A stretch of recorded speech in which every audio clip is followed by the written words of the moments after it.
What's up, y'all? This is Junior Dominite, and we're gonna talk about. We're gonna do a review. I'm sorry, for the Dragon Ball Super episode 128, and it's titled "Noble Pride to the End." Vegeta falls. All right, now with this episode, I watched it twice just to make sure I didn't miss anything. Um, Frieza fans, you definitely dodged a bullet with this one because Frieza didn't get owned in this episode. So kudos to you. But the basic theme, the basic driving point for this episode is Vegeta's kind of character growth, or how his fall. It's his fall. I don't even. I guess you could say it's his character growth, but it's really his fall and what that means to him. This is the third time in the Dragon Ball series that I can recall that we see Vegeta cry. Basically, he's going toe to toe with Jiren, not toe to toe, but he's trying to go with Jiren. He can't even power up to go to Super Saiyan 1. Completely out of stamina here. He's fighting against Jiren. He's trying. You got to give this man some props for at least his willpower. He's trying to do his thing, obviously to no avail.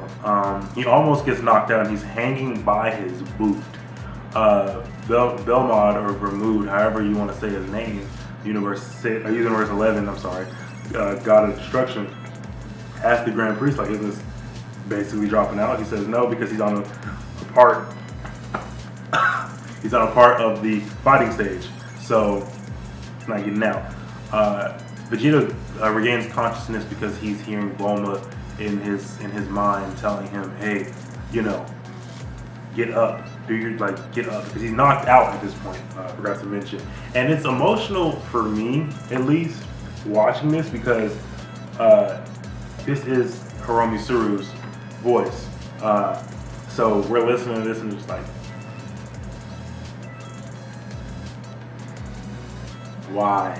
So it like kind of gives us, like, we're rooting for Vegeta. We know he's not gonna make it. He still goes, tries to go back to Jiren. He has a remark to Jiren like, well, you wouldn't understand because you're an emotionless monster, and you don't understand what's fighting to have something to protect. And you can see that kind of hit Jiren, because we did get Jiren's backstory last week, and it's like, but Jiren ultimately does knock out Vegeta. He feels regret. He has flashbacks of Bra. He has flashbacks of his promise to Kabe. He has flashbacks with Bulma and Trunks. This is just tearing him up, because he couldn't fulfill his promise. Definitely, I do think that all the universes will come back with Goku's wish. Hopefully Frieza doesn't get the wish. I just don't see why they would do that. But no, he falls out. He's crying. He has tears trickling down his face. Basically, in my opinion, this is kind of like the equivalent of in the Namek arc, where hey, it's all to you. Except in this case, Vegeta doesn't die. Because in the case when he was crying to Goku, he cried. He was crying. This case, he didn't die. But yeah, in this case, he didn't die. But basically, he gives the energy to Goku. Goku gets back on his feet, and you can just feel the intensity, like, oh, what's gonna happen? And it's like Goku gets up, he gets that stamina boost. He goes Super Saiyan Blue. He's going, fighting with Jiren. Obviously, Super Saiyan Blue is enough, but I will say I'm very on the side of, like, I really support the fact that, or the notion, because it's not confirmed, but I support the notion that Goku definitely has gotten a Zenkai boost. Because, Jiren could be suppressed also, but I'm feeling like Goku has at least some kind of Zenkai boost in this tournament, because the way he's holding up is better than how he was holding it. We even saw that when it was Goku and the episode where Vegeta had first fought Toppo. Everyone was like, "Oh, how is Goku holding up with this?" And it's just like, I think he got his Zenkai boost. But ultimately, Goku's Super Saiyan Blue isn't enough. Even Ten Shinhan says that it's not enough. Goku gets knocked, into base. He's sitting there for a second. Jiren is just beating the mess out of this boy. I'm like, oh my goodness, like he's beating. Like I said, the first half of the episode was Jiren just abusing Vegeta. It had some sentimental value to it, but this second half, Goku's getting thrashed. He's just taking it. Goku tries to get some distance between them. Jiren rushes him, and still just, Jesus Christ, it's so bad. Goku's on the edge of the floating part of the platform, and Jiren's like, it's over. And I mean, come on, we knew this was gonna happen. Jiren goes to swing for the last attack. You get that basically inside Goku's head, everything that Goku's been going through Goku with some nice piano solos, there's a nice piano chord playing. I have not heard this in Dragon Ball Super at all, and it sounds great. It sounds great. It really fits the moment and the tone. We get all these, and it's the weirdest thing to me because we get Gohan, Piccolo, Tien, Krillin. We get everyone, Goku, cheering for Goku, and then we get Frieza. What? It felt so weird. Why is Frieza here rooting for you? Why is he here right now? Like, it's just so weird. Like Krillin, Piccolo, Tenshinhan, Master Roshi. Excuse me.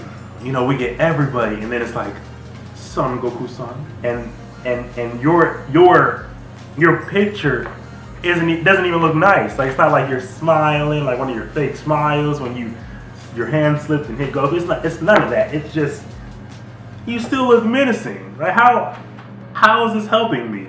So it was weird, but it was a little bit weird for me. It was a little wonky for me, but it was cool. So Goku turns around. His eyes are silver. Oh man. What was I say? Super Instinct. But that is the name of the next episode title, Super Surpassing Your Limits, which is just kind of weird in translation, but it could just be a translation error, but it probably not. So Goku weaves, because Jiren's just throwing him. Goku moves out of the way and connects, and Krillin states it. Not saying that Krillin is a liable source of power, but I mean, he kind of is at the same time. Goku weaves it, hits Jiren with I want to say like a B, but a bad uppercut to the gut, or basically to the side area, and it connects, because with Kefla, Goku had an issue with he was able to instinctively dodge, but his attacks weren't powerful because he would have to think before he attacked. This is not the case. And if you looked at my video earlier today, to which I was talking about the Dragon Ball Super scans and the Xenoverse 2 DLC Pack 6 scans, this is that. Basically, it's Mastered Ultra Instinct, but let me just say right now, as far as what we saw in episode 128, is not Mastered Ultra Instinct. It's not. It is a more advanced, because the last time when he fought Kefla, it was stronger than the first time in episode 110. This is a more advanced, premature Ultra Instinct. Mastered Ultra Instinct is not until next week. We don't have an episode next week. It's not until the week after next.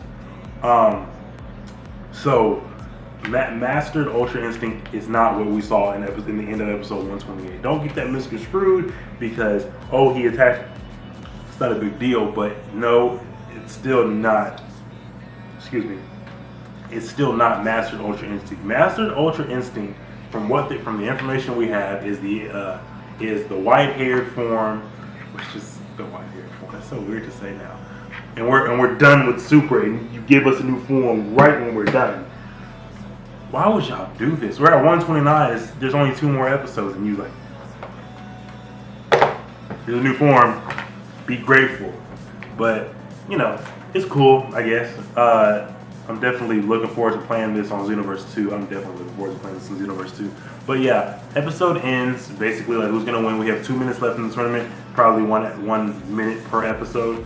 Honestly, well, yeah, probably 1 minute per episode because probably by the end of episode 129 we'll probably have 1 more minute left, which will be 130. Probably wrapping that up in episode 130, and then 131 we'll just, what the heck are we doing with this show? Here you go. If we're gonna get a cliffhanger, that'd be weird, but I don't think we're gonna get a cliffhanger in my personal opinion. But yeah, not next week, but the week after next, the next episode is looking mighty promising, if I was to say so. I'm letting you guys know right now, if you're on any kind of anime streaming service, Crunchyroll, Verve, all of that stuff is crashing next week. You heard it here. I'm telling you, so don't get mad because I get mad.